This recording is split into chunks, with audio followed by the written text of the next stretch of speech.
Hello students, this is the third video related to the chapter The Wild Savior. I was about to finish this chapter in the second video, but there came an interruption, but that's okay, no problem. I'm continuing with this line. Okay, so both the bear and the mother leopard, they both quarreled and they went rolling down into the narrow valley with a loud thud. Okay, उसके बाद क्या, उसके बाद I craned my neck and so did the two frightened कब्स.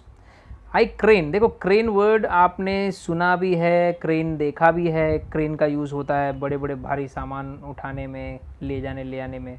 ठीक है, तो crane word आया किस पर से, तो क्रेन जब भी आप कभी ऊंचाई से नीचे की तरफ देखते हैं और आपको देखना होता है कोई चीज़ ठीक से दिखाई नहीं देती, थोड़ा और गहराई में देखने की कोशिश करते हैं ऊपर से, तब क्या करते हैं आप गर्दन को थोड़ा आगे की तरफ ले जाते हैं. ठीक है, तो वही चीज़ क्रेन कहलाती है. आप क्या कर रहे हैं, क्रेन कर रहे हैं, गर्दन आगे निकाल रहे हैं. ठीक है, तो आई क्रेन्ड, मैंने गर्दन आगे निकाला. माई नेक मतलब मेरा गर्दन. And so did the two frightened कब्स. So did का मतलब वैसा ही किया. यहाँ पे सो का मतलब इसलिए नहीं, वैसा ही किया. सो डिड मतलब वैसा ही किया. किसने वैसा ही किया मेरे जैसा, तो टू फ्राइटेंड कब्स, जो दोनों थे डरे हुए. फ्राइटेंड मतलब डरे हुए, कब्स ने भी ऐसा ही किया नीचे देखने के लिए कि हो क्या रहा है. The mother instinct of protecting her young ones is very strong. Ali भाई, she is always ready to fight unto death for her young ones, said Ram Singh. Ram Singh ने क्या कहा, the mother instinct. Mother instinct का मतलब जो मदर की सहज जो वृत्ति होती है. इंस्टिंक्ट का मतलब सहज वृत्ति, सहज बुद्धि.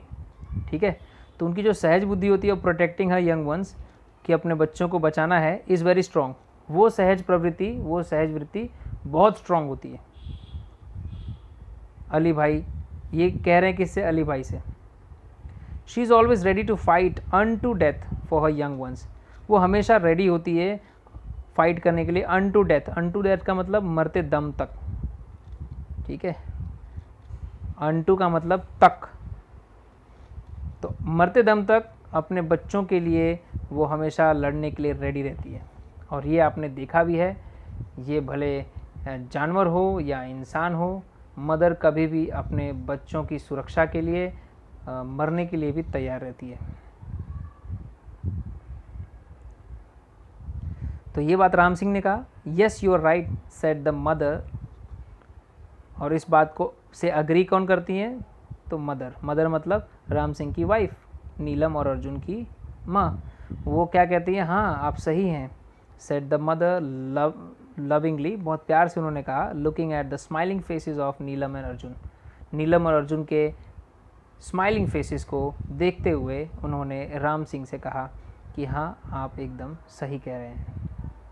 क्यों ऐसा, क्योंकि ऑब्वियसली वो भी एक मदर है, तो उन्हें पता है कि राम सिंह ने जो बात कही है वो सही कही है. अली भाई कंटिन्यूड. अली भाई ने अपनी कहानी जारी रखी. क्या कहा, the bear, the huge bear 3 times the size of the mother leopard.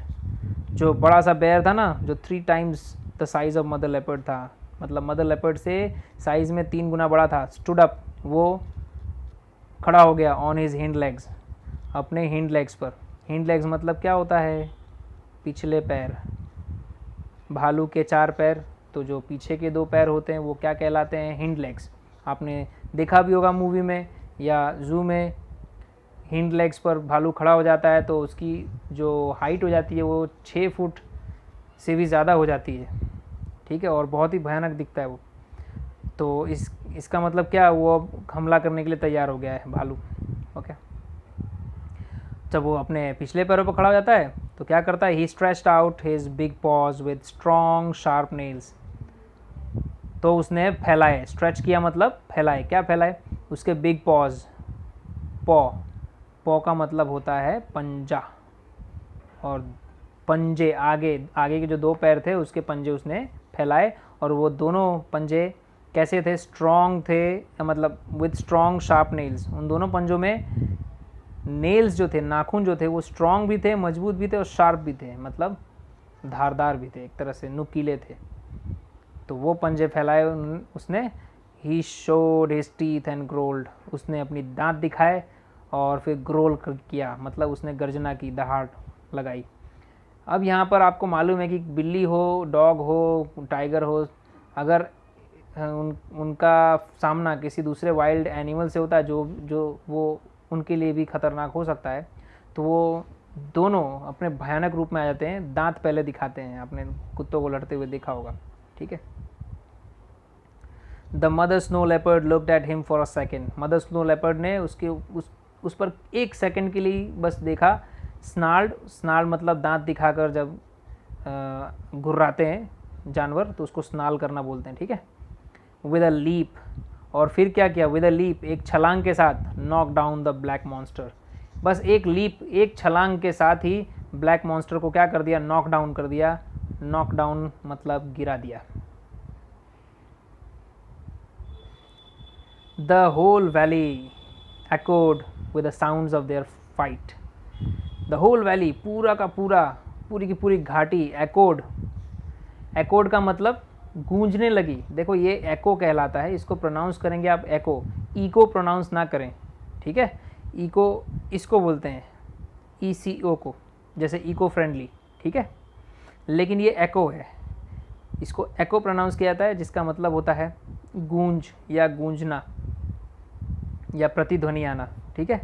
तो यहाँ पर एक राइट वर्ड यूज़ करेंगे, पूरी वैली, पूरी घाटी गूंजने लगी with the sounds of their fight, उनके लड़ाई, उनके झगड़े के साउंड से पूरी वैली गूंजने लगी। The snow leopard was Swift and jumped about from side to side, tearing away big pieces of black furry skin of the bear. The snow leopard was swift. Snow leopard बहुत ही फुर्तीली थी, ठीक है, Swift थी, तेज थी। jumped about, और वो छलांग लगाती, कूदती, about, from side to side. from side to side का मतलब भालू के सामने से नहीं कूदती, साइड टू साइड से कूदती। टीयरिंग अवे, टीयरिंग अवे का मतलब चीरते हुए, फाड़ते हुए। The big pieces of black फरी स्किन ऑफ द बेयर, क्या वो चीर रही थी, क्या फाड़ रही थी, उस भालू के ब्लैक फरी स्किन को वो फाड़ते जा रही थी और बड़े बड़े पीसेज में एक तरह से वो चीर डाल रही थी। The bulky and slow bear, bear कैसा था, बल्की था। बल्की का मतलब होता है भारी, बड़ा या महाकाय, ठीक है। तो बल्की एंड स्लो बेयर, और धीमा जो बेयर था, failed to injure his enemy, वो अपने एनिमी को, दुश्मन को इंजर करने में, यानी कि चोट पहुंचाने में, घायल करने में फेल हुआ, असफल रहा। इंजर करना मतलब चोट पहुंचाना। The fight lasted for about 10 minutes, ये लड़ाई चली। देखो यहाँ पर लास्ट का मतलब आप जानते हैं अंतिम होता है, ठीक है, पर यहाँ पर लास्ट का उपयोग क्रिया के रूप में हुआ है, वर्ब के रूप में। तो लास्ट का उपयोग जब वर्ब के रूप में हो, वर्ब कैसे पहचानेंगे वर्ब है, क्योंकि सब्जेक्ट के बाद फाइट, द फाइट सब्जेक्ट है, सब्जेक्ट के बाद वर्ब आता है, यानी ये अंतिम वाला लास्ट नहीं है, ये क्रिया है जिसका मतलब होता है चलना, ठीक है। तो ये फाइट चली कब तक, फॉर अबाउट 10 मिनट्स, लगभग। अबाउट का मतलब यहाँ पर लगभग 10 मिनट के लिए चली या तक चली, आप ऐसा भी कह सकते हैं। फॉर का मतलब के लिए भी ले सकते हैं या तक चली। ये फाइट कब तक चली, लगभग 10 मिनट तक चली, या तो लगभग 10 मिनट के लिए ये फाइट चली। The bear was bleeding here and there, bear को तो खून बह रहा था यहाँ वहाँ, जहाँ भी उसको पंजे लगे, किसके, मदर लेपर्ड के। Whenever the leopard attacked, जब भी उस लेपर्ड ने अटैक किया, the bear lifted his huge paws to cover his face, तब उस भालू ने लिफ्ट किया मतलब उठाया, his huge paws, अपने बड़े पंजे उठाए, to cover his face, ऊपर उठाया अपना फेस कवर करने के लिए। The bear was now trying to escape to save his life, अब भालू भागना चाहता था, वो कोशिश कर रहा था भागने की, जिससे कि उसकी जान बच जाए। एस्केप करना मतलब भाग निकलना, बच निकलना, तो उसकी जान बच जाए, बस उसके लिए ही वो भागना चाहता था और भागने की कोशिश कर रहा था। They both moved further and further, दोनों के दोनों मूव्ड यानी बढ़े, चले या बढ़े, कहाँ, फर्दर एंड फर्दर यानी आगे और आगे बढ़ते गए बढ़ते गए बढ़ते गए। फर्दर का मतलब होता है आगे, ठीक है। टिल, कब तक आगे बढ़ते गए, till they disappeared round the huge mountain, तब तक आगे बढ़ते गए जब तक कि, जब तक कि, टिल का मतलब जब तक कि, दे डिसअपियर्ड वो गायब ना हो गए, राउंड द ह्यूज माउंटेन उस बड़े माउंटेन के राउंड में, राउंड का मतलब यहाँ पे गोल नहीं, राउंड का मतलब माउंटेन के आसपास गायब ना हो गए, तब तक वो आगे बढ़ते गए बढ़ते गए। I could not see them for a while, थोड़ी देर तक तो मैं उन्हें देख ही नहीं पाया, but I could hear the growls and snarls, लेकिन उनकी ग्रोल्स गर्जना और स्नाल्स, स्नाल्स का मतलब भी गर्जना ही होता है, लेकिन ग्रोल अधिक आवाज़ आती है, ग्रोल जब आप मतलब बहुत बड़े गर्जना की बात करेंगे तो growl.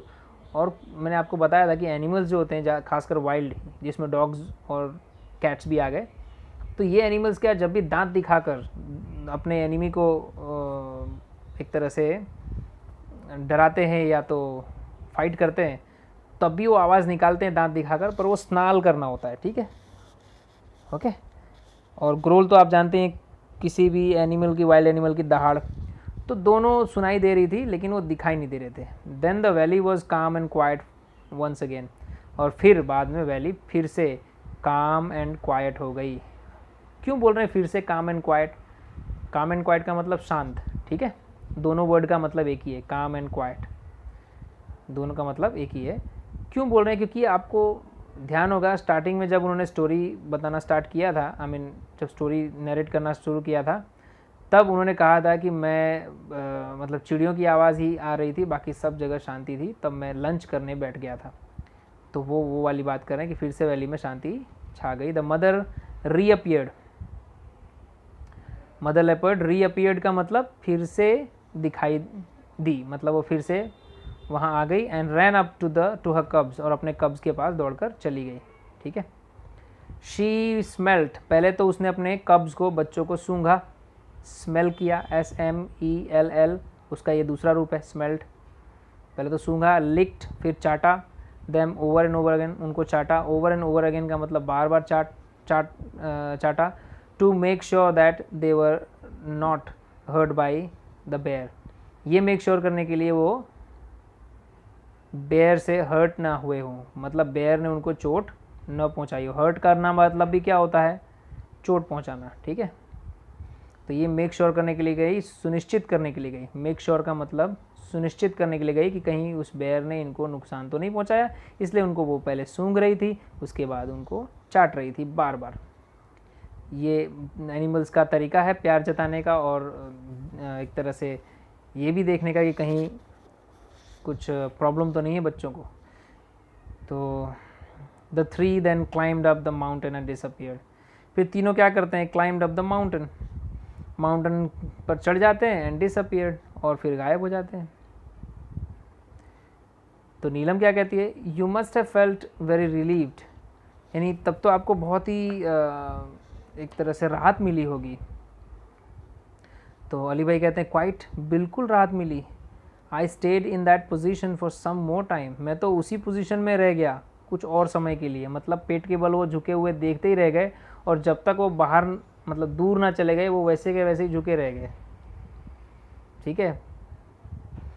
And watch the family disappearing in the woods, और वो देखते रह गए उस फैमिली को, मतलब मदर लेपर्ड और उसके दोनों बच्चों को, कि वो वुड्स में डिसअपियर हो गए। डिसअपियर का मतलब वुड्स में जाकर गायब हो गए। वेविंग देयर टेल्स, और उनकी पूंछ दिखाई दे रही थी और वो वेव कर रहे थे, वेव करने का मतलब पूंछ को हिलाते हुए चले गए। I also waved my hand and said goodbye, मैंने भी अपना हाथ वेव किया, मतलब हाथ इस तरह से आप वेव करते हैं, टाटा बाय बाय करते हैं ना, उस तरीके से इन्होंने उनको बाय बाय कर दिया और goodbye, I mean goodbye बोला।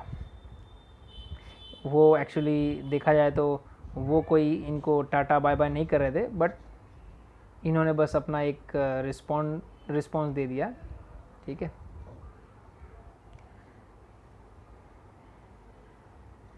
But what happen to the bear, asked Arjun eagerly, eagerly मतलब आतुरता से पूछा अर्जुन ने कि अच्छा उस भालू का क्या हुआ, what happen to the bear, उस भालू का क्या हुआ।